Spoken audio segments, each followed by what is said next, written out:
Hello and welcome to Dungeon Dining with me, the Dragon, Still Rice. You know, folks, I've been thinking recently, like a lot of us, about how necessities like food have become so expensive. So many recipes online, including my own, often require you to have on-hand ingredients, and not everyone has a stocked pantry. So, with extreme budgets in mind, I came up with a couple recipes under the theme, In a Pinch. These are recipes that only require what you've literally bought for them, and that's it, with the exception of salt, pepper, oil, and water. These recipes also have the added benefit of being customizable if you do have stuff on hand, but we'll get into that later. The two dishes we're making today are chili mac and lo mein. So folks, before we get to cooking, let's go over our purchases. For our chili mac, we have a 15-ounce can of chili for $2.27, a 10-ounce can of diced tomatoes with chilies for $1.06, and 2 boxes of Great Value mac and cheese for 64 cents each. That altogether adds up to $4.61. For 4 servings, which is what we're going for, that's a pretty great deal. But if you think that's a steal, let's go over the lo mein. We have ourselves a 14.5-ounce can of sliced carrots for $1.06, an equal ounce can of sauerkraut for $1.44, and 4 packs of Maruchan ramen. Specifically, we have soy sauce, chili, shrimp, and pork flavors. These were all very deliberately chosen, which I'll go into later. Since the ramen was on clearance, each pack was 27 cents, with the exception of the chili ramen, which was 38 cents, which altogether adds up to $3.69. That's nearly a whole dollar less than the chili mac. Now, with the items assembled, let's get to the fun. Alrighty then, folks, it is time for us to make our food. And beneficially, I have saved you all the trouble of watching me boil pasta for 10 minutes. So we have here some elbow pasta from our macaroni box, and we have here our 4 packets of instant ramen. Let's get the heat on. Fire! And a bit of oil. Now, as you folks know, we are making a chili mac and a lo mein. The chili mac is simple and doesn't need much of an introduction, but the lo mein, I think I should give some context to. Now, you all might be familiar with chow mein, but there's also lo mein. What's the difference? Chow mein is stir-fried with its ingredients. Lo mein is mixed with them. Now, what I'm making today is technically a portmanteau of both. What I'm making right now is more specifically, categorically, a chow mein. But y'all can make it as a lo mein. The thing is, I like crispiness on my noodles, so I'm going to do that with my ramen. Now, in a stir-fry or lo mein, what would we need as ingredients?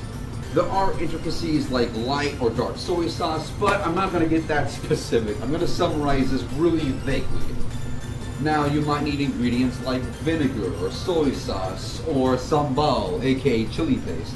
You would want a variety of vegetables, be it cabbage, carrots, bean sprouts, green onions, etc. Well, thankfully our recipe has simplified this tremendously. I was very deliberate with my choice of noodles and canned vegetables. For starters, I needed cabbage and vinegar, so I got sauerkraut to knock both those out. In place of sambal, I got chili ramen. In place of soy sauce, I got the soy sauce ramen. Now, obviously, for real chow mein or lo mein, you want a greater variety of ingredients. But for simplicity and budget, this will give us some layers of flavor. Since I've talked a great length about the lo mein, let's get started with that. Now we got our veggies, and we have our pan here with some hot oil. So let's add them.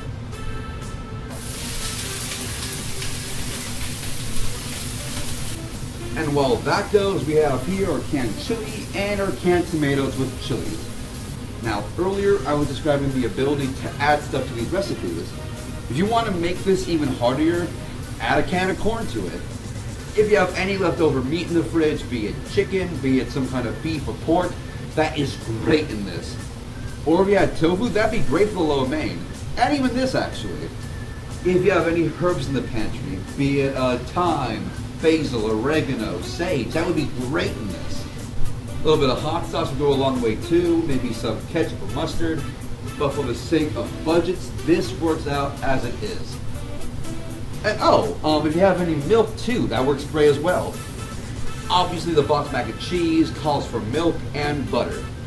For what I'm doing today, you don't need that, but it would help it. So let's get our mixed chili and salsa, which I have in this bowl right here. And the pot it goes. While I was boiling the macaroni, I saved us some pasta water right here. Now, each box called for half a cup of milk. So I have here a whole cup of pasta water. We want some liquid in there to hydrate the cheese powder, which I also saved. And for some extra moisture, I did not drain the water from the tomatoes. Now for the lo mein, if you have any oyster sauce in hand, that would be great for this. If you have any fish sauce especially, oh my gosh. In fact, the lo mein was actually inspired by a breakfast I had growing up. The dish, if you were to call it that, I called fried noodles. It was taking a packet of Maruchan, taking the seasoning packet aside, boiling the noodles, straining them, pan frying them in oil with a bit of fish sauce and the seasoning packet. It was almost like a weird Vietnamese American portmanteau of yakisoba. It was oily, but it was delicious. I'm just doing that today with extra steps and trying to make it more flavorful and hearty for an actual meal. Oh, and the seasoning packets for each packet of ramen, I mixed into one concoction right here. That way I can distribute all the flavors equally and evenly. But to better cook noodles, I'm going to add a bit of water to this. If I was making fried noodles for myself, I wouldn't be doing that. But because there's so much volume, I'm going to do it right now. Well, half a tablespoon I'm doing right now. There we go, okay. Well folks, I think it's time. Let's add our ramen noodles. The difficult part, all those noodles are coiled together. What you really need for a stir fry is some chopsticks. And now I would say same goes for the elbow macaroni.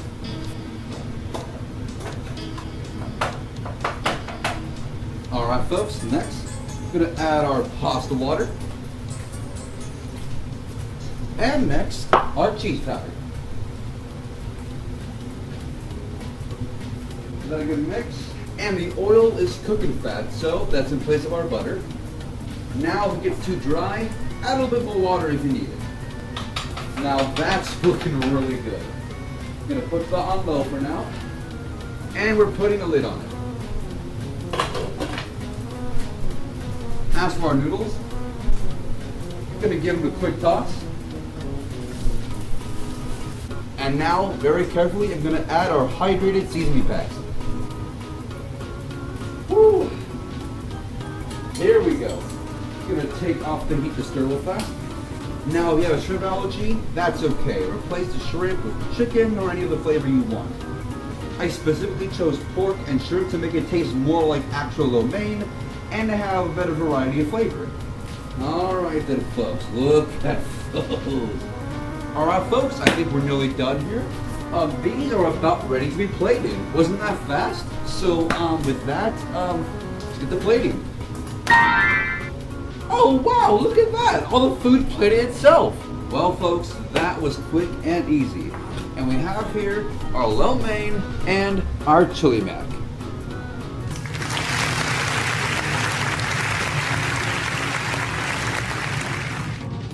And now this calls for a taste test. So, alrighty then. Need me some glasses, and I need me some utensils. There we are. First off, our lo mein. This to me is more like lo mein than chow mein, but given that we fried it, you know, wanted to be honest there. So.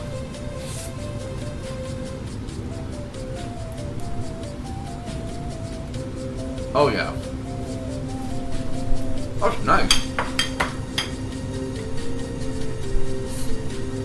Now this is already solid, but it would heavily benefit from other ingredients. But again, the whole point was to make sure you can make this with what you literally bought. Now here at home, I already have some sambal, some hoisin sauce, and some fish sauce. If I added these to this, it would instantly upgrade it. But as it is, this already works out. Now already you have 4 servings here for less than $4. But let's say you get a 12 pack of drumsticks for $4 as well. You have less than $10 for a full meal or some meal prep ready for you. Now you can take those drumsticks and cook them with some char siu or with some hoisin sauce to make hoisin chicken. Or if you have garlic salt in your pantry, bam, that works out too. Whatever you have, make that chicken pair with this. You have a full meal, or some good meal prep if you want to do this for meal prepping. And likewise, we have here the chili mac, 4 servings of that for shy of $5. Honestly, with chili mac, I think maybe some bread would work great with it. Some butter bread and that. Oh my god, can't go wrong with that. Although, I have cheese in the fridge. That could have gone great in this, or some Worcestershire, chili powder, onion powder, garlic powder, any of those would work great in this. Or additionally, last night I actually made some burger sliders. That'd go great in these, or serve them with it. Or the fries I made with those burgers would go great as a side with that. Speaking of the chili mac, let's give that a quick taste too. Oh, I like that one a lot actually. Now, funny enough, I made a version of this back at BLFC last year to save some money. Had some canned chili, some knockoff hamburger helper mix, and it did the job. The only addition and swapping out I had was I did not have canned tomatoes. I instead had evaporated milk, which really made that so much more creamy. Now, ultimately, these recipes are intended to be made with what you have literally bought for them. With nothing more, nothing less, just what you have there, and you can make them. Handy if you're low on cash, you have $5 in your pocket, you could make a whole set of meal prep for you if you really need it. But if you have any other resources on hand, a little bit goes a long way. Now folks, those were some of the cheapest dishes I've made in a long time. Now like I said before, having stuff on hand in your pantry or fridge is immensely helpful, but filling your spice rack can be very pricey. If you want to fill up your spice rack, folks, the best advice I can give is to look for items on clearance, or go to dollar stores, or go to locally ran markets that sell these spices for cheaper. For example, I found a seemingly pricey item, red wine, and I got it for $1.25 at Dollar Tree. That alone could really boost something like a tomato sauce. Also, discounted meats and veggies are immensely helpful as well. Let's take these onions and bell peppers on clearance. They would have really helped our chili mac had we bought them. So folks, even if you're on a budget, do not be afraid to get creative. The best food comes from great ideas, no matter the price. But in any case folks, thank you all very much for watching, and I'll see you next time in my dungeon.